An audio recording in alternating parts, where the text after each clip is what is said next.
Defensively, you guys have been in a good groove pretty much since Christmas break. What are you kind of crediting that?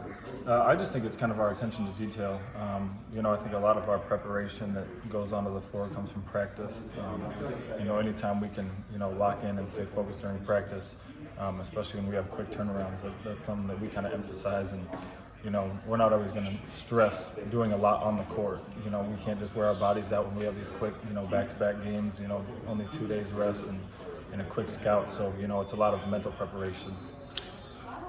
Mentally, the more you're around Big Ten playing teams, it's a little easier to get caught up to speed on like what Nebraska does. Yeah.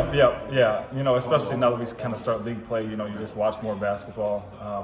I'm pretty sure most guys on our team kind of keep up with, the league standings, who's playing who, what night, and they try to watch games if they can, and you kind of get a sense of a team even if you haven't played them yet. Last 2 times you guys have gone on the road has been better than it was in the first half of the season. Obviously, you're not playing Auburn in the last couple games, but are there things, especially on defense, that you feel are common from those 2 games that can carry forward, as opposed to just being about these 2 matchups? Yeah, I really just think it starts in practice, honestly. It's our attention to detail. It's really locking in what we're doing. Obviously, when they have players as good as they have, obviously Minnesota with Dawson Garcia, it's certain ways that we need to guard these guys. Obviously Rutgers, Ace Bailey, and Dylan Harper, you just kind of got to know what they're going to do and just kind of, game plan for them and pay attention to details in practice. Is it a coincidence that the better defensive performances recently have come in conjunction with not turning the ball over on offense? It's not a coincidence. I think that, a lot of the times that's what we emphasize, rebounding margin, how we're doing on the glass compared to the other team, and then how many turnovers do we have. We emphasize a lot of winning the possession battle. Coach Bender's probably said that a lot. And so, anytime we can do that, we just give ourselves a good chance to win. And, it starts from, taking care of the ball, and then on the defensive end, being able to, just let them take one shot, and then, we run offense again. Fair to say you're in a little bit of a shooting slump.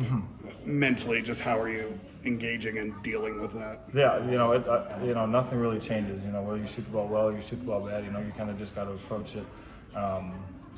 Just kind of the same way every day.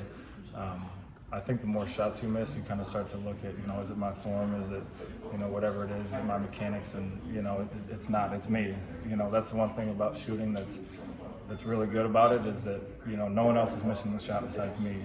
I control whether or not the ball goes in. I control how I go about it. So, I haven't made as many shots recently, but that doesn't change my preparation or how many shots I'm shooting before or after practice. It's the same routine, and I'm gonna continue to shoot the ball.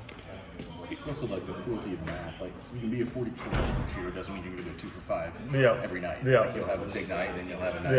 Absolutely. Yeah. So I know that the percentages will even out. Obviously I know that I'm a good enough shooter is how I started the season. So, there's no doubt that I won't get back to that in the next few games here. Is that a conversation you have with Miles at all? You kind of are both weirdly having the same struggles at the same time right now?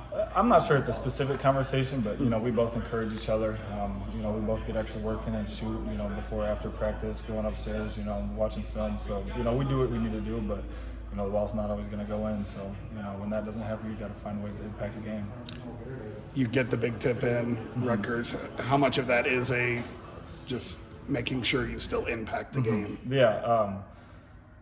I think it's super important. Obviously I've talked about my athleticism and kind of my defensive versatility quite a bit. So, when I'm not making shots and shots that normally falling aren't going in, I still got to be able to rebound, run the floor, get the alley-oop like we did, get the reverse layup like I did. Obviously Braden's, in my opinion, the best point guard in the country. He's going to find me. So there's a lot of different ways I can impact the game just besides shooting. So when that's not going, I still got to find, kind of what I do, as a role player, I guess you could say, and kind of being that tough, hard-nosed player in different circumstances.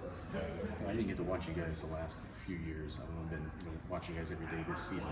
Obviously, the production for Caleb has ramped up here recently. It also feels just like kind of the vibe that he's bringing has changed in these last few games. Are you feeling that? Yeah, absolutely. He brings a lot of energy.